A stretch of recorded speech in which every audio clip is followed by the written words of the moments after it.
Cuando la naturaleza femenina, naturalmente tan perversa, se sublima en la santidad, entonces acierta a convertirse en el más elevado vehículo de la gracia. Esta cita de Humberto Eco es bastante importante y está, digamos, es transversal a toda la investigación. Y pues quisiera sin más rodeos iniciar. Mi trabajo de grado se llama La mestiza, religiosidad practicante y doctrina en lucha por lo sagrado, en el caso de la Virgen de las Lajas. Bueno, ¿cómo llegué a eso? Resulta que, pues, digamos, siempre he estado motivado por una curiosidad hacia el catolicismo que ha marcado, digamos, mi historia de vida. Quise ser cura cuando era niño, después tuve un rompimiento bastante fuerte y me acerqué nuevamente desde la curiosidad antropológica a lo religioso. Y fue, digamos, en el trabajo de técnicas 2 en el que obtuve, digamos, un extrañamiento antropológico de lo católico, y eso me permitió ver en lo religioso luchas vivas del imaginario, procesos inconclusos de conquista y resistencia, como lo dice Klusinski, de quien hablaré más adelante. Y como quiero que vean en la imagen, pues cómo no llegar a un extrañamiento del mestizaje y a pensar en una lucha viva del imaginario cuando uno encuentra una virgen pintada sobre una montaña. Bueno, ¿cómo llegué a la pregunta de investigación? Yo llegué al diseño de trabajo de grado en antropología histórica y quería hacer una historia de las mentalidades de la Virgen de las Lajas. Llegué y lo primero que me tumbaron porque hacer una historia de las mentalidades es un trabajo gigantesco, requiere casi que toda una vida. Entonces la profe Marta Zambrano me ayudó a aterrizarlo, pero al mismo tiempo quedé con total incertidumbre y me fui para campo para resolverlo, a pesar de que yo no quería hacer etnografía. Y fue gracias a esa experiencia de campo donde yo tuve una revelación el último día. Como pueden ver, esta foto es muy sencilla, pero dice mucho, y es que el día que yo me iba a devolver de Ipiales para Bogotá, estaba esperando en la Catedral de Ipiales y había un letrero que decía: no se prendan velas, por favor. Y llegó una señora, metió una monedita en el candelabro y me preguntó: joven, ¿será que puedo prender un alumbramiento? No le entendí, señora. Y ella llegó y me dijo: no, que si puedo prender una velita. Yo le dije: no sé, ahí dice que no se puede, y pues usted ya echó una monedita ahí. Y me dijo: no, es que eso no es lo mismo. Entonces me di cuenta que había pues una institucionalidad eclesiástica, un discurso igual de aparatoso que, digamos, ese coso eléctrico, y pues una religiosidad diferente que era simbolizada por esa pequeña vela que fue prendida aquí en la catedral. Entonces, con base en eso, me acerco a las lajas y creo una pregunta que es: ¿de qué manera se ve y se ha visto reflejada la tensión entre la religiosidad practicante y la doctrina católica en la práctica religiosa de los peregrinos, habitantes, párrocos y monjas en el santuario de la Virgen de las Lajas, y cuáles han sido las razones de esta tensión? Esto con el fin de, digamos, mirar históricamente los discursos de los actores, contextualizarlos y hacer un trabajo etnográfico que lograra, digamos, mostrar a partir de mi experiencia esas distintas visiones que hay sobre la Virgen. Digamos que a partir de eso salen tres propósitos específicos que responden a un general, a esta pregunta pasada a propósito. Es hacer una revisión historiográfica que permita entender los conflictos, o sea, una contextualización del culto de la Virgen de las Lajas, tanto, digamos, continentalmente como localmente. Usar metodologías antropológicas, o sea, hacer etnografía, para ver cómo funcionan esas tensiones en la práctica, y por último hacer una comparación de ambos y hacer un análisis desde la teoría antropológica histórica. Bueno, Sí, es en serio. bueno,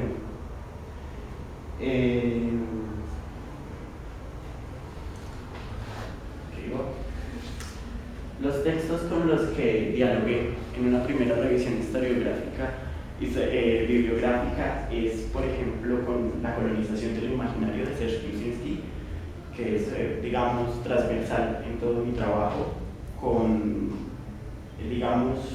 Lusinski trata la conquista religiosa y a partir de las formas de escritura, las imágenes, por ejemplo, y para eso, para los procesos, digamos, generales, gigantes, y para lo local, trabajo, digamos, uno de mis textos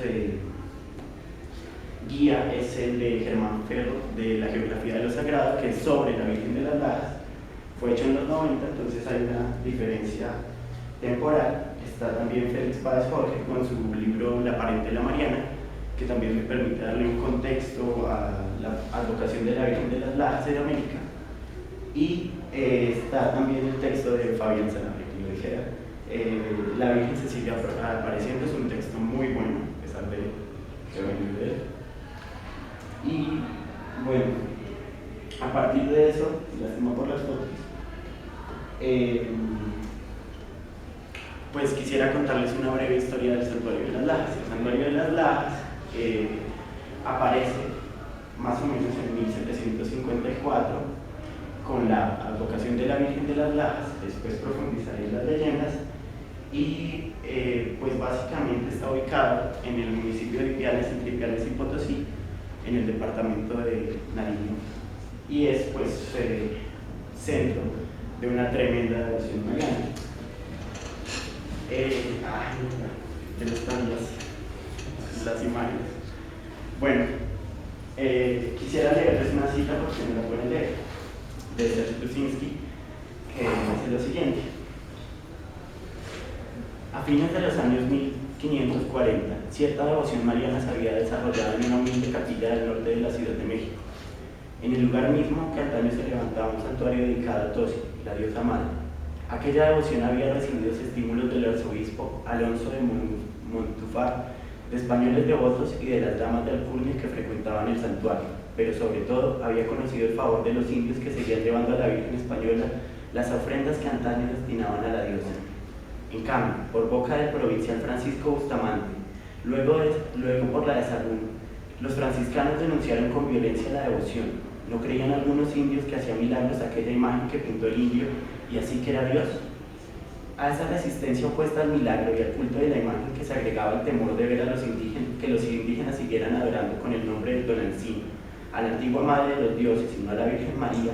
Es probable que el franciscano Sahagún fuera certero. Conocía bien a los indios para saber que solo les resultaba natural concebir a la Virgen como una de las manifestaciones de su antigua diosa, sino también confundir su imagen con la fuerza que representaba. Ella era Dios. Pues esto lo que habla es que hay una sobreimposición de símbolos. Por ejemplo, colocar una capilla encima de el Tepeyac, o colocar una iglesia encima de la piedra que era la Virgen de las Lajas. Y esto tiene que ver porque las vírgenes son vírgenes conquistadoras. Entonces, primero, pues quisiera hablarles de los tres casos que mostró Félix Páez Jorge, que son la Virgen de Guadalupe, la Virgen de Copacabana y la Virgen del Cobre en Cuba. Estos tres casos han sido utilizados para generar nacionalismo y para generar una identidad nacional con las vírgenes, pero al mismo tiempo estas tienen unas similitudes en sus advocaciones. Por ejemplo, a todas, la mayoría, se le aparecen indígenas. Por ejemplo, la Virgen de Chiquinquirá no se le aparece a un indígena, sino que es pintada, y luego, cuando está moviendo unas cosas de un cuarto, redescubre la pintura y ahí es que se vuelven a revivir los colores y toda la cosa. Con la cosa de las lajas es algo distinto, porque también es la primera virgen o la virgen que es un todo con aquello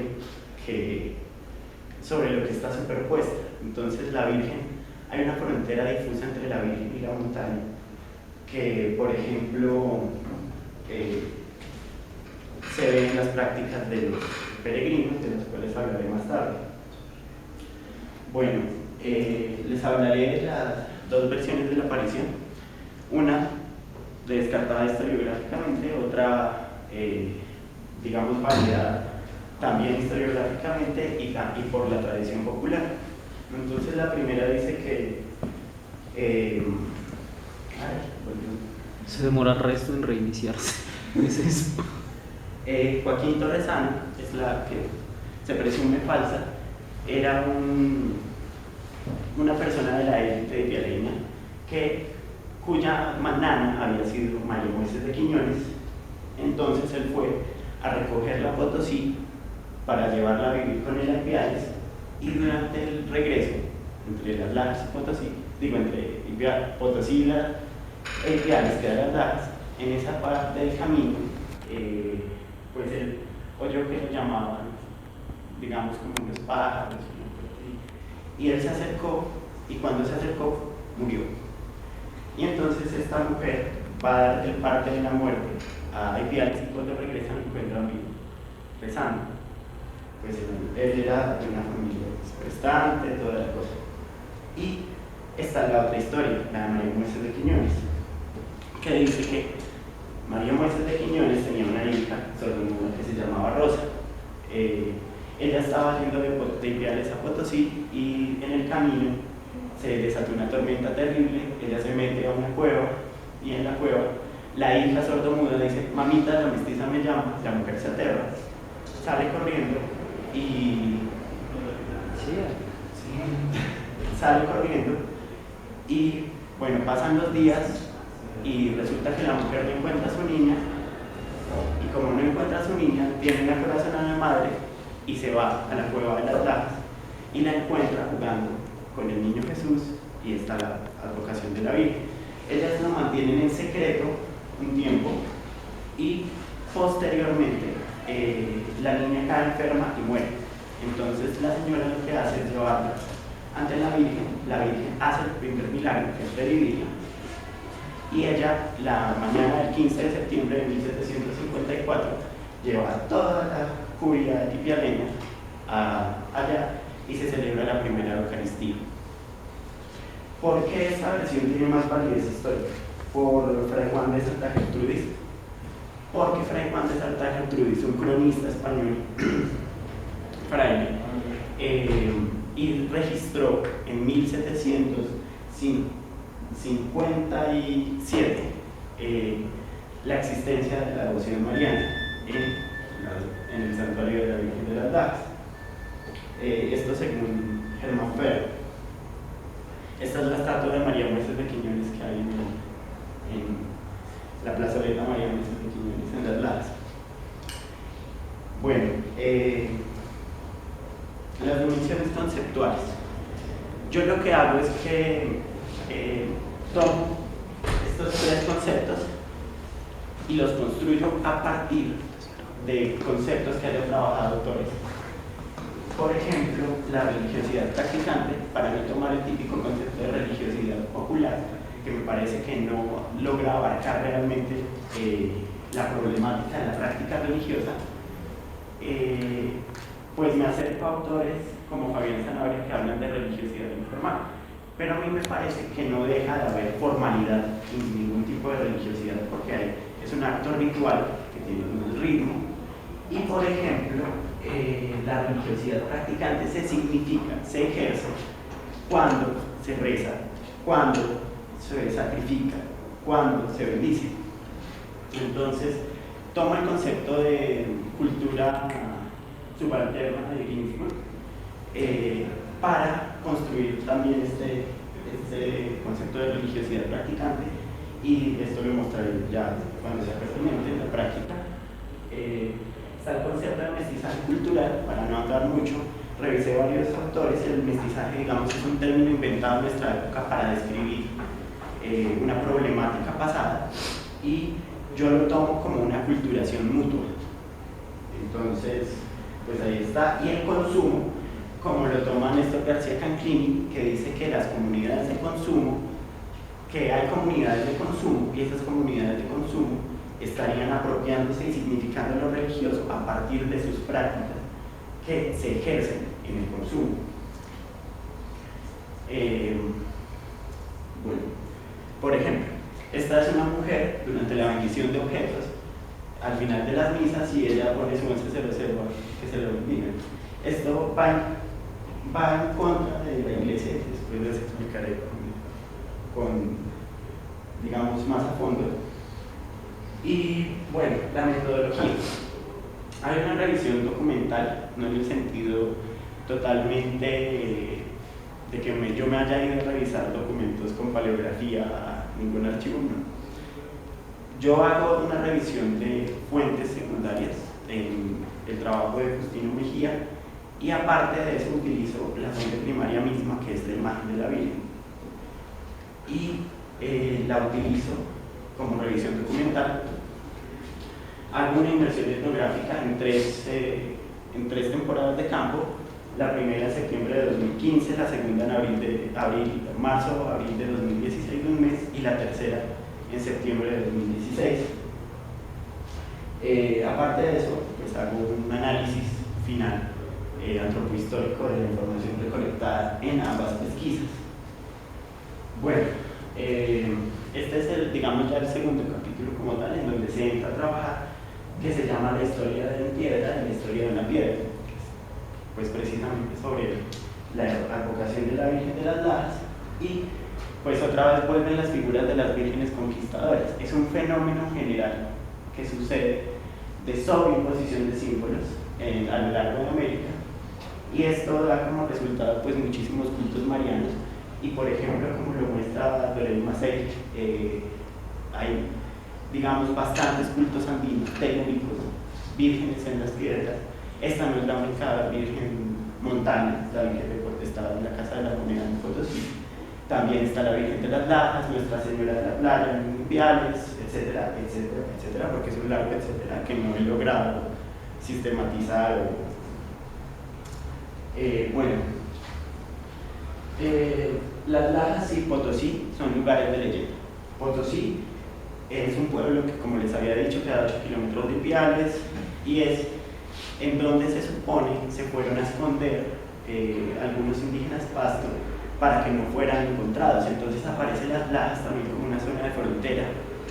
Y hay otro texto que son, perdón, ahorita la referencia, son de Leyendas de Nariño, en el que habla del demonio de las Lajas.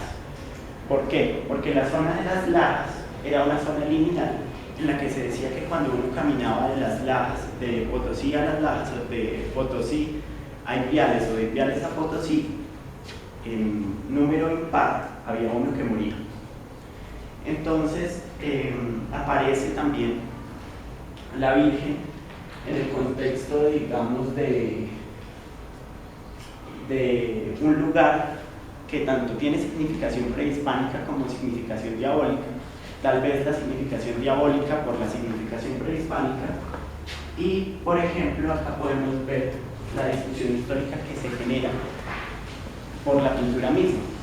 Entonces, si bien en la leyenda dice que la Virgen se le apareció corpóreamente a María Moisés de Quiñones, nadie dice quién la pintó. No está en ningún documento quién pintó la Virgen. ¿Y quién pintaría a la Virgen en un bendito risco a casi que 70 metros de altura? O sea, no tiene mucho sentido. Y ese es uno de los argumentos principales para decir que la Virgen es una aparición divina. Pero, digamos, en las indagaciones históricas hechas, por ejemplo, por Germán Ferro, habla que la Virgen es una pintura de la escuela quiteña, específicamente pintada por Fray Pedro Verón, y podemos, por ejemplo, tomar la imagen como documento histórico, como lo dice Peter Burke en Visto y No Visto del 2001, es un libro muy bueno. Habla de, por ejemplo, analizar la imagen. ¿Qué nos puede decir?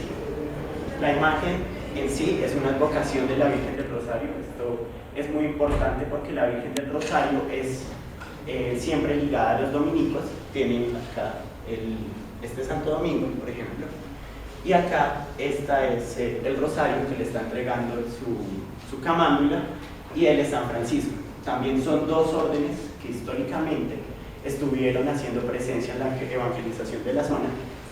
Y me gustó mucho que un habitante de Las Lajas me dijo que esta pintura podía ser el igual que el Tratado de Paz de La Habana, en el sentido de que ellos acordaban cómo dividirse el territorio. Entonces, como verán, también la simbología que utiliza, por ejemplo, la Virgen encima de la luna, eso quiere decir que María es transtemporal, transespacial, así que es una cualidad divina, y pues está sobre una piedra. Esto puede ser un proceso de sobreimposición de símbolos, a mi parecer, también el de Ferro, y Gruzinski creo que diría lo mismo sabiendo aún más, sabiendo que está esto cerca. Esto es la piedra de los monos, que es unas pictografías pasto que se encuentran cerca del santuario de Las Lajas. Las piedras, yo fui varias veces, no las encontré porque las quemaron. Lastimosamente, este es uno de los pocos ejemplos que quedan gráficos. Y este es el sol de los pastos, por ejemplo. Entonces quiero hacer, digamos, pues hay una sobreimposición de símbolos, la Virgen con la piedra de los monos, como tal como lo hablaría Gruzinski, como también lo decía la profe Zambrano en su texto sobre las pictografías y otra Virgen que está pintada ahí, y como lo dice Germán Ferro también, refiriéndose a la piedra de los monos. Bueno, hay una construcción del santuario, o sea, se comienzan a generar construcciones del santuario para llegar a lo que es actualmente. Entonces yo lo asimilo como una matrioshka, las muñequitas rusas que se van colocando una encima de la otra, y lo que muestra es que la primera capilla, esta es una, ¿cómo se llama? La recreación de la primera capilla, era simplemente pues, de paja, se envió varias veces. También ahí viene la discusión, el milagro es que la Virgen haya sobrevivido desde 1754 a la intemperie. Entonces se va a apagar el libro nuevamente. La primera capilla pues está registrada por la visita de Fray Juan de Santa Gertrudis, como les había dicho, en 1757, y también la segunda capilla pues fue generada por él, se llamaba José María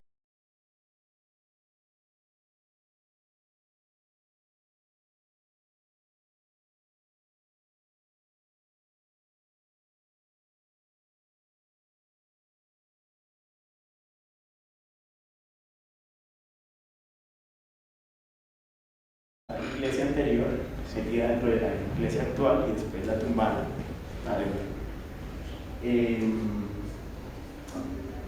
Bueno, el santuario más bonito del mundo. Resulta que el diario británico de Telegraph sacó una nota diciendo que el santuario de Las Lajas era el santuario más bonito del mundo, y pues eso para los ingleses puede parecer una trivialidad, pero para la gente de Las Lajas ha sido tremendamente importante. O sea, para ellos de verdad es algo muy importante, porque personas como Javier Quiñones son hijos, nietos de constructores, talladores de piedra de Las Lajas de Potosí. Entonces, por ejemplo, Javier Quiñones me contaba cómo su abuelo talló muchas de las piedras que hacen los 2 kilómetros de camino entre la entrada del santuario y la iglesia, por ejemplo, o todos los barandales. Eso es un trabajo humano realmente fuertísimo, murieron muchas personas. Bueno, aquí viene un personaje muy polémico que se llama Justino Mejía. Durante esa época hay una consolidación de lo que se podría llamar un feudo eclesiástico.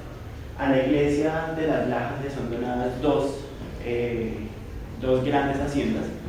Son primero la cofradía y segundo, bueno, son donadas por Ildefonso Díaz del Castillo, y pues la iglesia comienza a usufructuar y a manejar esas tierras. Mejía comienza a dar algunas tierras para que las personas vivan allí, O sea, él permite que construyan casas, pero la tierra es del santuario. Y segundo que todo, hay unas reglas morales para vivir en el santuario, no ser liberal, por ejemplo. Se me fue toda la historia aquí. Él nació en Frontales, que es en una vereda de Las Lajas, para efectos de Potosí, pero queda al lado de Las Lajas, para efectos prácticos. Él nació en Las Lajas, fue de los filipenses de Ipiales, estudió en Roma, y el tipo vuelve.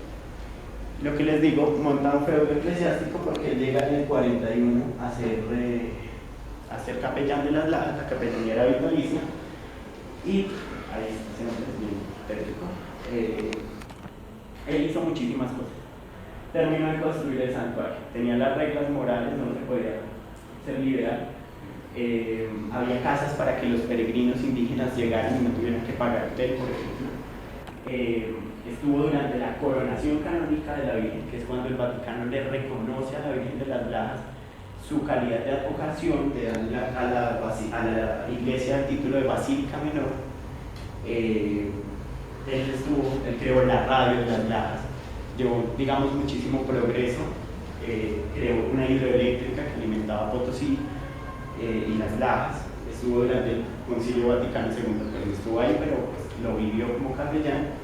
Estuvo en la creación de la diócesis de Ipiales, entonces en el 64 publicaba una revista bien incendiaria que se llamaba Las Lajas, y deja Las Lajas y muere a los 36 años. Eso después trabajaré con más, pues un poquito más, porque es un personaje bien polémico. Esto es un fragmento de entrevista de la rectora del colegio de la institución educativa Las Lajas, quien creció en Las Lajas. Entonces los dejo para que lean un instante, porque es muy viciante.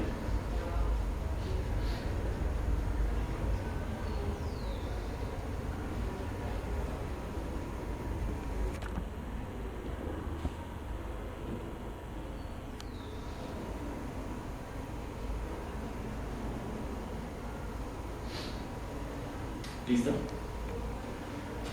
Entonces, pues a ese nivel llegaba el control eclesiástico.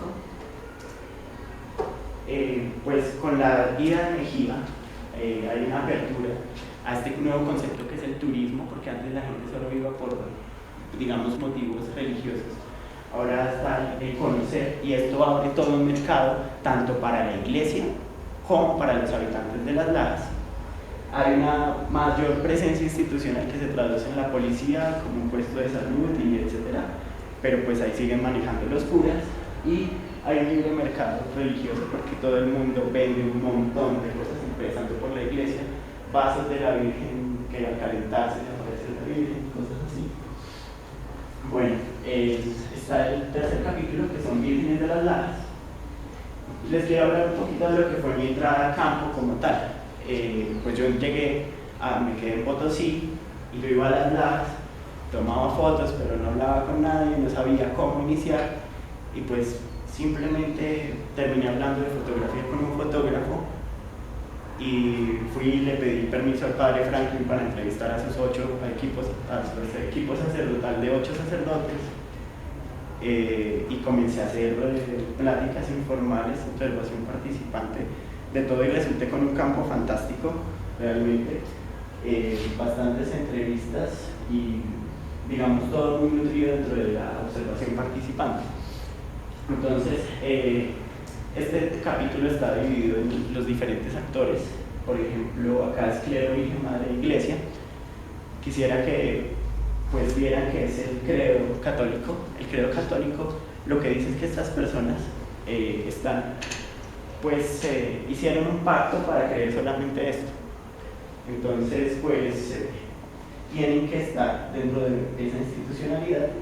Y durante mi primera entrevista, que fue con el padre Alberto Cobo, fue en el santuario de Las Lajas, como si fuera una confesión, muy raro. Yo le pregunté qué es Ave Gracia Plena, lo que está encima de la Virgen, y él me dijo: Madre llena de gracia, amiga de Dios o la Madre de Dios.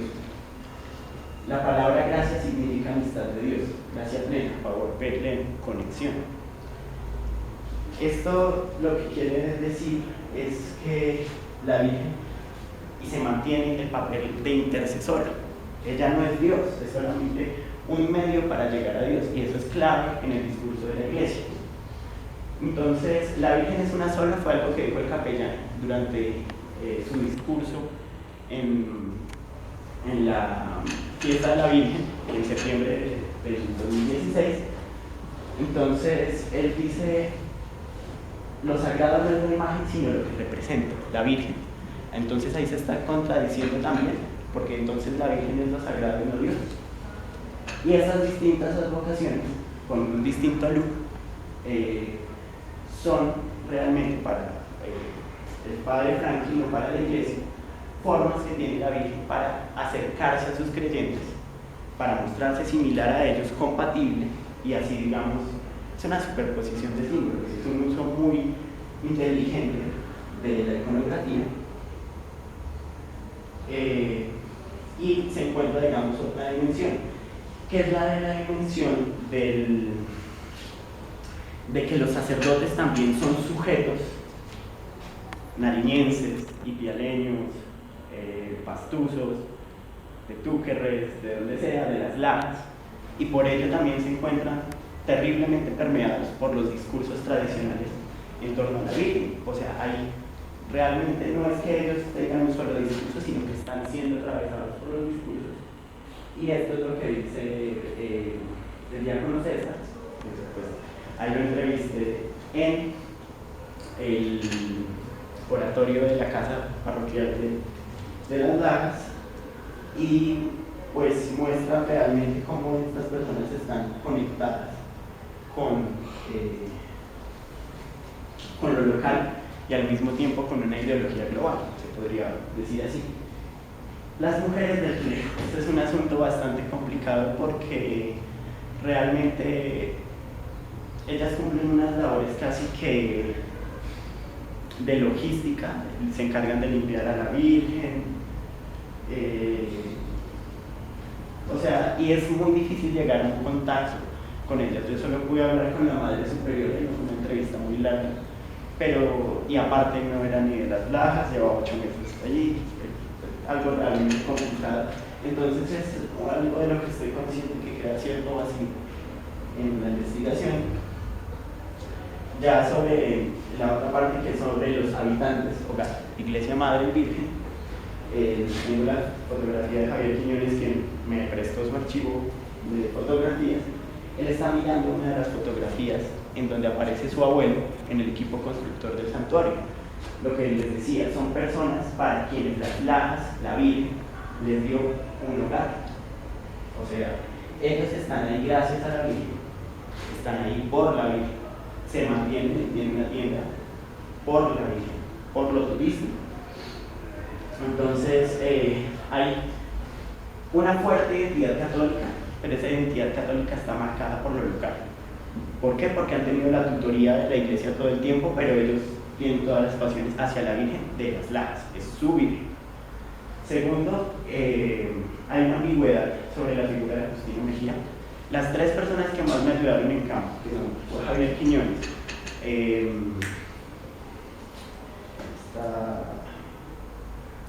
Alberto Montenegro y la rectora de la institución educativa de las Lajas, Patricia Almeida, no se pueden ver, los 3.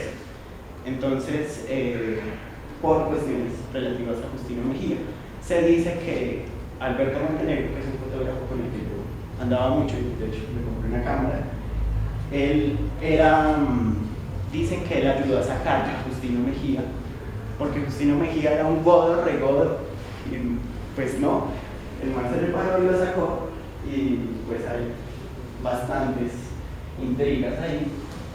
Está el auge del turismo y los negocios para él. O sea, realmente ahorita hay hoteles privados, hay tiendas, hay cafeterías, algo pues bastante estético. Y pues lo que les decía, la nota de Telegram, que ha sido bastante importante para él. Está lo que les decía, la cercanía a la doctrina en el discurso, pero no tanto en la práctica. O sea, ellos se reconocen como católicos, apostólicos y romanos, pero aman a su Virgen sobre todas las cosas. digamos, son tremendamente devotos y hubo una celebración comunidad que refleja que hay una identidad de la gente. Ellos hacen peregrinaciones, pero en chiquito, dentro de su santuario. Acá están los nombres de cada uno de los barrios o veredas del caserío, y ellos llevan como haciendo presencia. Luego de esta intervención en la que habló también Amanda Quiñones, hermana de Javier, hubo una obra de teatro muy interesante sobre cómo la comunidad de Las Lajas veía la aparición, y hubo pues una fiesta, hervidos, pólvora colocada por la iglesia, esto será muy importante para después, y comunión. O sea, realmente fue mostrarse cómo los curas y cómo los habitantes de Las Lajas no son tan diferentes, son personas que conviven todos los días, que se saludan, que almuerzan, que se ven, que todas estas cosas, y es ver a estos dos actores atravesados por los peregrinos y peregrinas, por su parte. Son personas que, como no están bajo una constante tutela de la iglesia, se pueden salir más fácil tienden a tener lo que yo llamo la religiosidad practicante más a flor de piel, porque ellos no buscan los medios establecidos, sacramentos, para apropiarse de lo sagrado, sino que, por ejemplo, se apropian ellos mismos de lo sagrado por sus medios. Acá la foto es muy bonita, lástima, es de una persona sosteniendo pues un pedazo de piedra durante la misma bendición de ellos para bendecir a la piedra. Bueno, entonces, ¿qué pasa con los peregrinos? Son un grupo heterogéneo de personas cuya, digamos, identidad surge de una cosa que es el desplazamiento a lo sagrado. Y, digamos, el desplazamiento o el tiempo es el mayor pago, el mayor sacrificio para hacerse el favor de la vida. Lastimosa, quisiera presentarles un video. Pues ahorita que retome el video y luego. Bueno, quisiera hablar un poco sobre el papel de los objetos religiosos, ya que los concibo como parafernalia ritual, en el sentido de que la gente los utiliza para apropiarse de lo sagrado. Son los objetos, lo contaminado, y en este sentido pues contradice a la iglesia, porque son casi como talismanes. O sea, el hecho de que la señora haya bendecido su celular y contaminado de lo sagrado su celular, lo está fetichizando de tal forma que realmente deja de lado lo realmente sagrado, que pues sería la representación de Dios, etc. Entonces, los objetos también son símbolos de alianza. O sea, yo voy a donde la Virgen de las Lajas, me compro una figurilla de la Virgen de las Lajas, la hago bendecir, la tengo en mi casa, y lo que quiere decir es que yo le pagué, que yo hice una alianza, que yo hice un sacrificio para estar en el favor de la Virgen de las Lajas.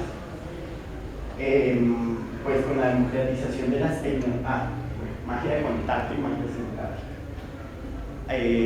la gente le gusta tocar la montaña, se soban con algodones y les meten en la piedra, se soban con velas y las prenden. Esto pues puede hablar de cierta magia de contacto, puede hablar, si es magia de contacto. Meten fotografías dentro de la piedra, y pues también sucede mucho con lo similar. El video. Sí, el video.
comentaba, hay una democratización de la representación tecnológica. Entonces, ya no, la gente no simplemente compra la estampita de la Virgen, sino que tiene la posibilidad de tomarles fotos con sus celulares y, por qué no, de tomarse una selfie y representarse a sí mismo con la Virgen. Una muestra más factible, más cercana, más familiar de apropiación y de simbolizar la ciencia. Esta es otra parte que habla, digamos, de la gran herencia indígena que tienen el actor Pellegrini, por decirlo así, porque durante la época de septiembre se cruza con varias celebraciones a la madre territorio y a la madre tierra, y esto es algo que se puede ver en esta que es la celebración del 15 de septiembre, y quisiera colocarles pues un pequeño audio. Bueno,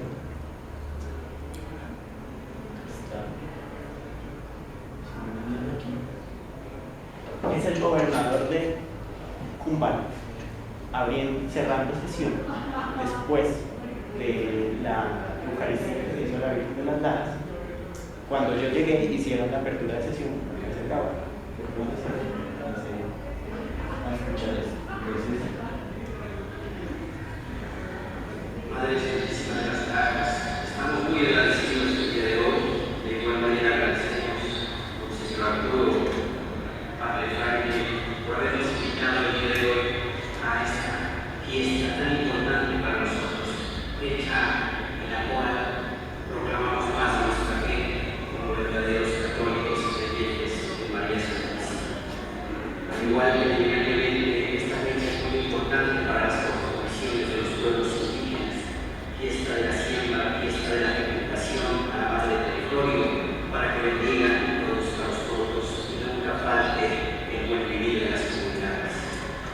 También, Madre Santísima de las Lajas, hoy en este día te payacuamos nuestra humildad, nuestra sencillez y la honradez de todos los pueblos indígenas. Compañía, ilumínanos, Madre Santísima de las Lajas, con tu rayo de luz en los momentos más difíciles, al igual que la luna ilumina la red del territorio y de las noches oscuras. Muchas gracias. Vamos a cerrar sesión.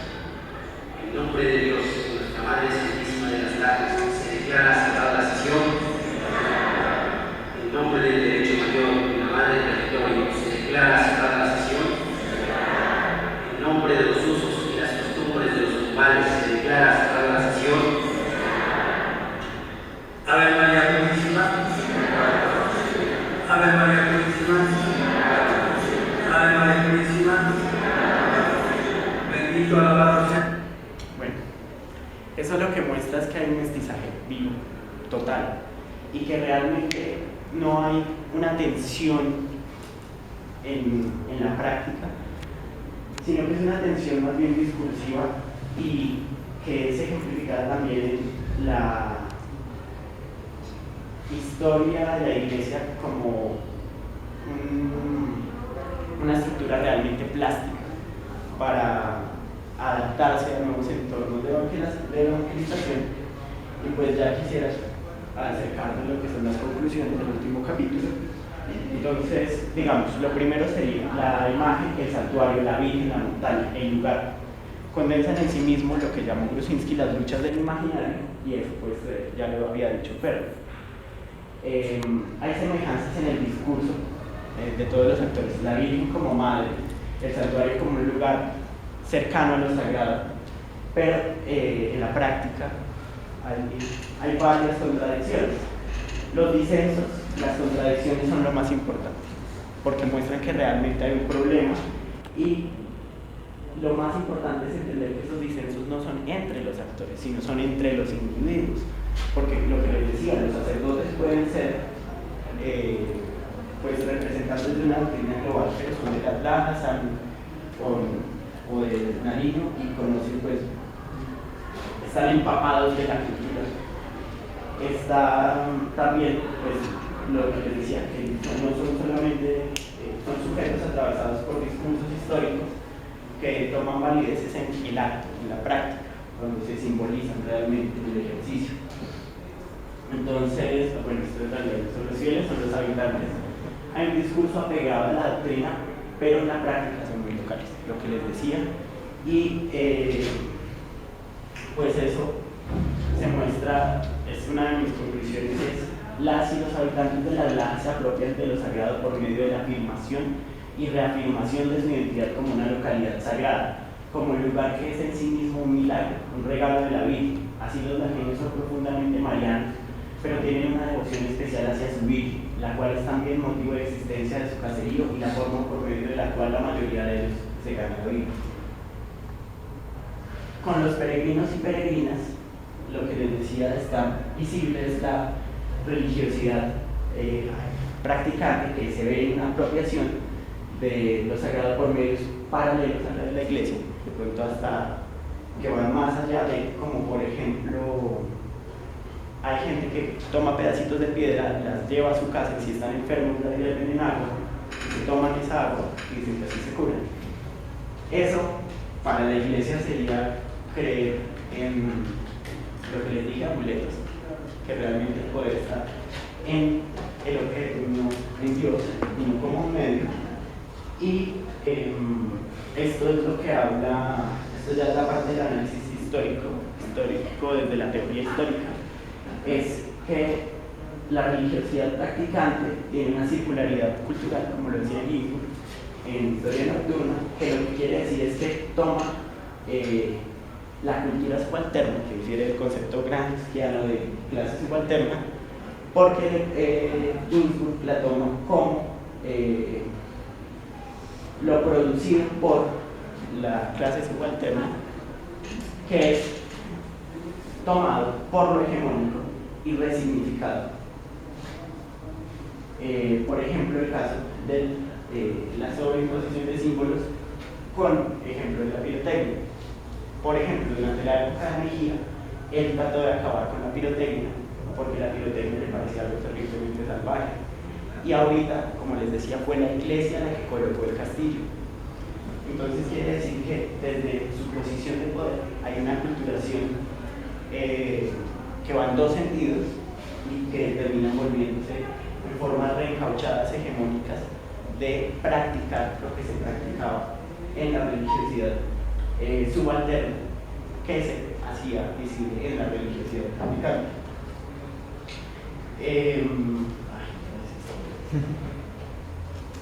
Bueno, quería, pues ya como para terminar, hacer un comentario sobre la tremenda utilidad que tiene la metodología de la microhistoria en la etnografía y decir que realmente al trabajar estos procesos etnográficos desde una perspectiva de larga duración también se logran tener perspectivas mucho más completas de los sucesos que se dan en el presente. Y pues, como les había dicho, pues realmente los actores son los que significan a la Virgen por medio de su consumo y de su religiosidad practicante, y que como tal, pues todos los actores están influidos de cierta u otra manera, en especial por ciertos discursos de apropiación de lo que debe ser lo sagrado. Por ejemplo, pues una montaña, es una virgen. Hay muchísimas interpretaciones de lo que puede ser la misma Virgen, y eso solamente se puede entender en la práctica y con la etnografía. Pues sí, ya para terminar, decir que por ende la Virgen de las Lajas es un proceso de mestizaje cultural en donde el mestizaje es femenino y es el vehículo más elevado a la gracia divina. Bueno, muchas gracias.